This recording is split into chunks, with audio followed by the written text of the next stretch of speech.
There are two moral methods that involve consistency. The first, which we'll look at in this video, is logical consistency. And in the second video, we'll be a look at consistent application.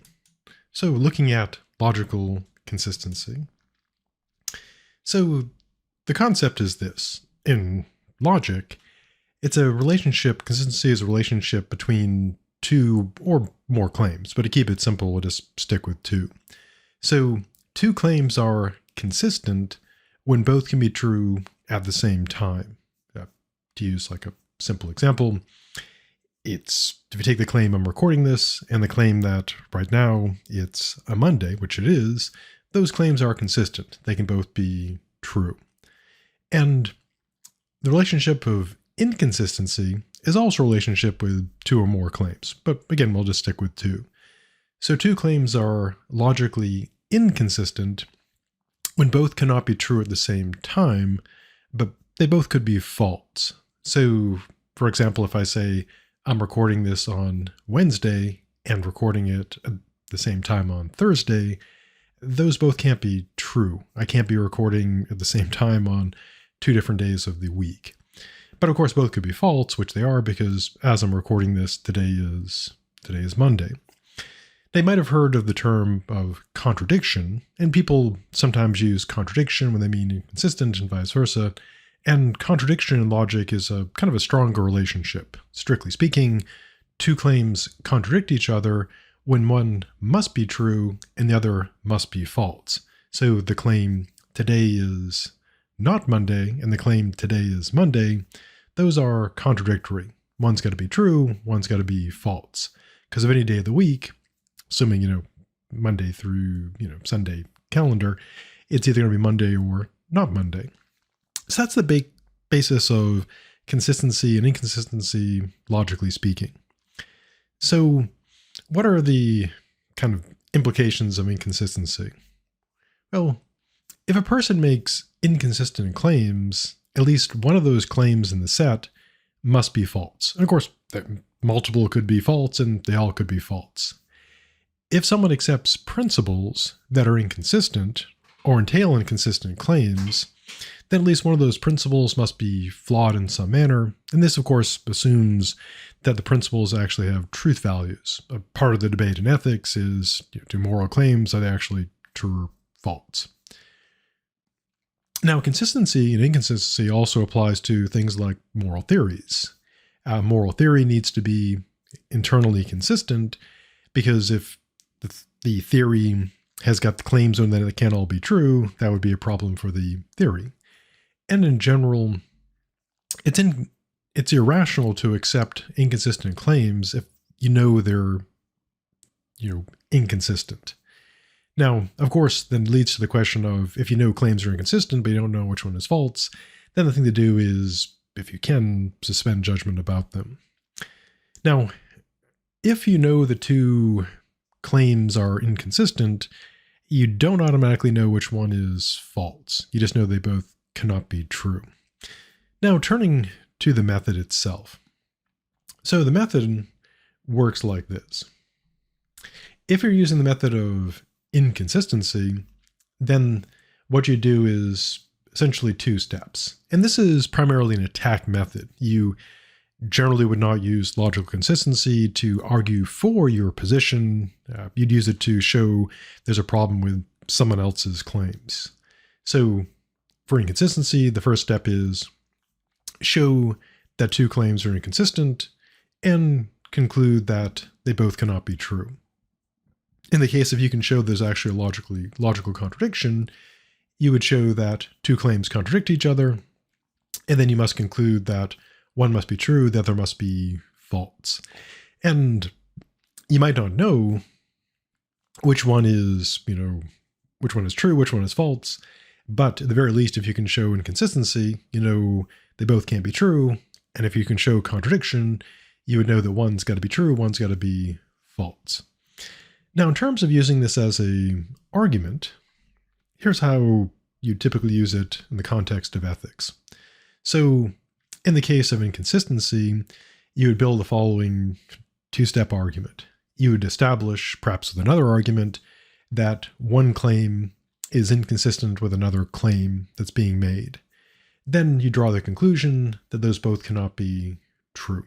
And again, this is an attack method, so the objective would be to show, aha, the person has made these claims that at least one of them's got to be wrong. In the case of a contradiction, if you can show that there's a logical contradiction, you would have shown that one of the claims must be true, the other must be false. To give a very short example of how a person might use this method in making an argument. So suppose you have someone who accepts a principle that people should be treated equally, but in the conversation with them, you find that they also seem to accept a principle that certain people should receive special treatment. On the face of it, these would seem to be inconsistent principles, because the first principle makes the claim people should be treated equally, but the second principle has the claim that some people should not be treated equally. They should get special treatment.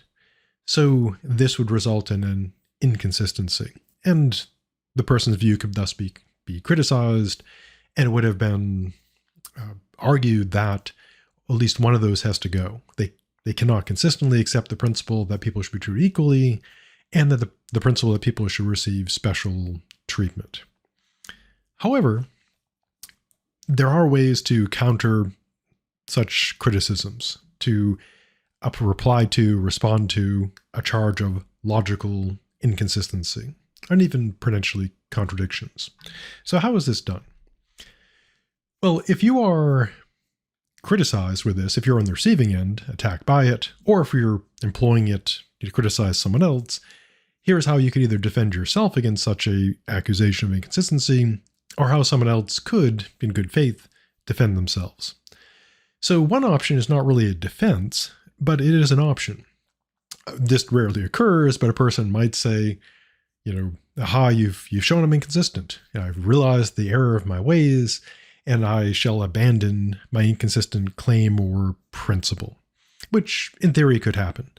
For example, if someone in the course of a conversation, makes the claim both that they believe everyone should be treated perfectly equal, but then it goes on to show they clearly believe that some people should not be treated equally, and you point this out, they may decide to abandon one of those principles. They might say, well, I guess I don't believe in equality at all. Or less likely, they might say, oh, I must reject this special treatment. I must amend my ways. Now, an actual defense against this kind of criticism would be to try to dissolve the inconsistency, to show that the inconsistency is merely apparent, that there really is not an inconsistency there. And the way to do this, logically, is to show how the two claims or principles, or if there are more of them, how all of them are actually consistent with each other or are non-contradictory.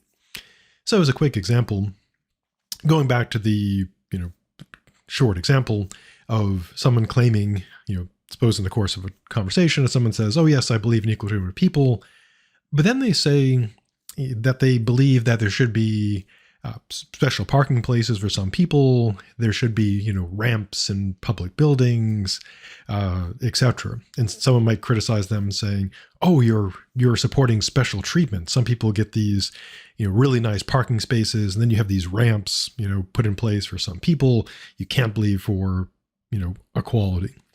inequality. Now you can see where this is certainly going, which would be that the person's obvious defense is that those two things are consistent. It's consistent to have, the parking for people, special parking, but also be consistent with equal treatment, because allowing people equal access to public facilities does require what might seem to be special treatment, namely things like ramps, special parking, doors that open instead of like having to pull them open with a handle, you push a button, hopefully a big button, etc. And a person could contend that they're not inconsistent, that equal access requires, in some cases, people, for example, who are in wheelchairs and cannot navigate stairs very effectively, that they should have access to ramps.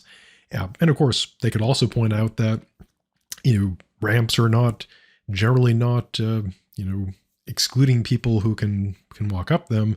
People generally are allowed to just walk up ramps if they wish. or use a wheelchair if that's what they use to get around. And that would dissolve the apparent inconsistency. Now, since this is, philosophy, there's also, of course, questions about, are there, and I mentioned this earlier, when it comes to moral claims or value claims, can they actually be like true or false? Because this method, any criticism of logical consistency or contradiction requires that the claims be true or false, that they can be, a true claim or a false claim. Because if they can't be true or false, there's no inconsistency. So if one person says they like waffles and someone else says, I don't like waffles, there's no inconsistency because, well, if someone says waffles yum and someone else says waffles yuck, no inconsistency because there's no like objective truth to the matter of whether waffles are yummy or yucky. So when things that are purely subjective, there's no inconsistency. And a person might think waffles are yummy one day and think waffles are yucky later on. And they're not being logically inconsistent because, again, it's just how they feel about them. It's not a matter of logical claims that are true or false. So in ethics, of course, back in the earlier videos from the previous class, we saw the spectrum of morality. And there are moral views such as relativism and subjectivism that make morality non-objective. Now, as I stressed during the look at the spectrum of morality, this shouldn't simply be assumed that morality is relative or subjective, or even the case of nihilism. It's got to be argued for. So in the case of ethical relativism, the view that the truth of moral statements depend on the culture or particular context that it's relative to, usually culture, particular time or place, then cultures that have different moralities will present claims that seem to be inconsistent with one another. So if a culture, say, holds women to be morally equal to men, and another culture embraces sexism as their moral principle, those would be seemingly inconsistent. However, if you're a moral relativist, they wouldn't be, because in the culture that accepts equality, equality is good. In the culture that rejects equality, inequality is good. It's the moral acceptance of the culture. And so inconsistency, if you're an ethical relativist, is not a problem between cultures or between the whatever ethics is relative to. I always use the analogy of law to talk about ethical relativism. Some things could be legal in Florida, which they are, and not legal, say, in a nearby state like Georgia or California. So you could be in one state, say Florida, doing something that is perfectly legal, but the same thing would be illegal in another state, depending on the particular laws. So, for example, as this is being recorded, some states have laws that severely restrict abortion, other states allow them. And so depending on where a person is, having an abortion would be against the law in one place, but not against the law in another place. And so there's no inconsistency there in the sense that when you're in that state, it's illegal. When you're in this other state, it's legal. And the same with morality. If morality is relative like law is, when you're in a particular culture, if it's good, it's good. Another culture, it can be evil. No inconsistency logically between them. Now, however, even if ethical relativism were true, you could still apply a charge of inconsistency within that culture. For example, if we look at the United States, America from the beginning has professed that all men are equal, or that broadly that equality. But of course, in the United States, in the early days up until the end of the Civil War, there are those, even today, of course, there are those who hold that slavery is morally acceptable. And of course, those are inconsistent. If people are equal, it would seem that owning people would be, treating people as property and inferior would be inconsistent with that. And so within the culture, if a culture has a notion of equality, but also has racism, sexism, etc., then you could point out that inconsistency. You could say, if we assume America embraces, say, a principle of equality, and then other people, endorse sexism and racism, one could say that that's inconsistent within the culture, and one of them has to be mistaken. Again, this would be within the context of that culture. Now, what if you think that ethics is not relative to a culture, but you want to embrace subjectivism? Now, if relativism is like making morality kind of like law, just as each state and country has its own law that can be its own thing, different from the others and still be law, ethical subjectivism is rather like taste in food. Because in the case of taste in food, whether you like or dislike something is subjective, and it can change over the course of your lifetime, even over the course of a day. Something you might find delicious for breakfast, you might not want to eat for lunch, and something you just ate, you may eventually, if you eat enough of it, you'll kind of not want to eat more, but it'll taste less good. And so ethical subjectivism makes morality kind of like taste in food. So for the ethical subjectivist, moral statements depend on the individual. Just like in the case of food, statements of yummy and yucky depend on the person making them. If I say, plantain's yucky, that's, I guess, I don't know if you don't even want to say true, but it's an honest statement if I dislike them, if I'm not lying about my dislike of plantains. Or if I say plantain's yummy, same thing. So if ethical subjectivism is true, moral statements like killing is wrong, genocide is wrong, cheating is wrong, it all depends on the individual. You're essentially oversimplifying things, expressing how you kind of feel about it, like the taste of it. So if someone might say, plantain's yucky, they might say, killing yucky, but they might say, killing is bad. They might say plantains are bad.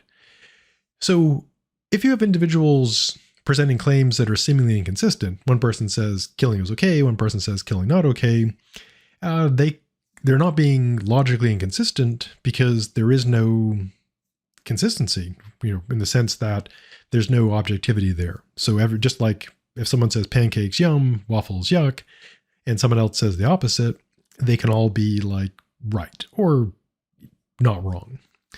So since the truth, so to speak, of moral claims depends on the individual, you can't, if you believe in subjectivism, you really can't morally criticize people beyond saying like, I don't like what you like, which is all you could do. Now, you could perhaps apply it like to an individual, maybe, like if someone seems to like sometimes say like that a particular thing is, stealing is bad, they say, but then they later say that something that's equivalent or is stealing is good. You might say, hey, you're being inconsistent. But the person could simply say, hey, on my morality, which is totally subjective, moral inconsistency is perfectly fine. And a common criticism we'll see in the future against moral subjectivism is that it seems to just not be ethics anymore. It seems to just disintegrate into moral nihilism, because if everybody's right, everybody's wrong, and you can just be whatever in your ethics, it might as well not be any ethics, which takes us to moral nihilism. Moral nihilism is the view that morality essentially is talking about nothing. So moral claims are not true. In a sense, they're not false. They're effectively meaningless. So being a moral nihilist is kind of like being an atheist. You don't deny that people, if you're an atheist, you don't deny that people talk about God. You don't deny there are churches, synagogues, mosques, etc. You just say when people are talking about God and angels and so forth, they're talking about nothing. It's like people talking about dragons and mind flayers and, elves and stuff. I mean, you can have entire game systems about that and stories and books, but of course it's not talking about anything that is real. You're just making stuff up. So for the moral nihilist, there's no inconsistency in moral claims because they're meaningless. It'd be exactly like if someone has a view of dragons, say someone says, oh, dragons breathe fire. And someone else says, well, no, there are dragons that breathe fire. Some breathe, have like a frost breath. Some have a lightning breath. Some breathe poisonous gas. And they're fighting about it. Well, of course, it's a pointless fight because even though their claims are inconsistent, there's no there's no broader, like correct or incorrect, because dragons, outside of video games and games, they're not a thing. So that takes the end of logical consistency. And again, essentially it's an attack method. You wouldn't use this to argue for your position. You would use this to criticize someone else, showing that their claims all can't be true. At least one of them has to be false. In our next video, we'll take a look at consistent application, which is a normative approach involving applying, principles and standards consistently or inconsistently. So I'll see you in the future.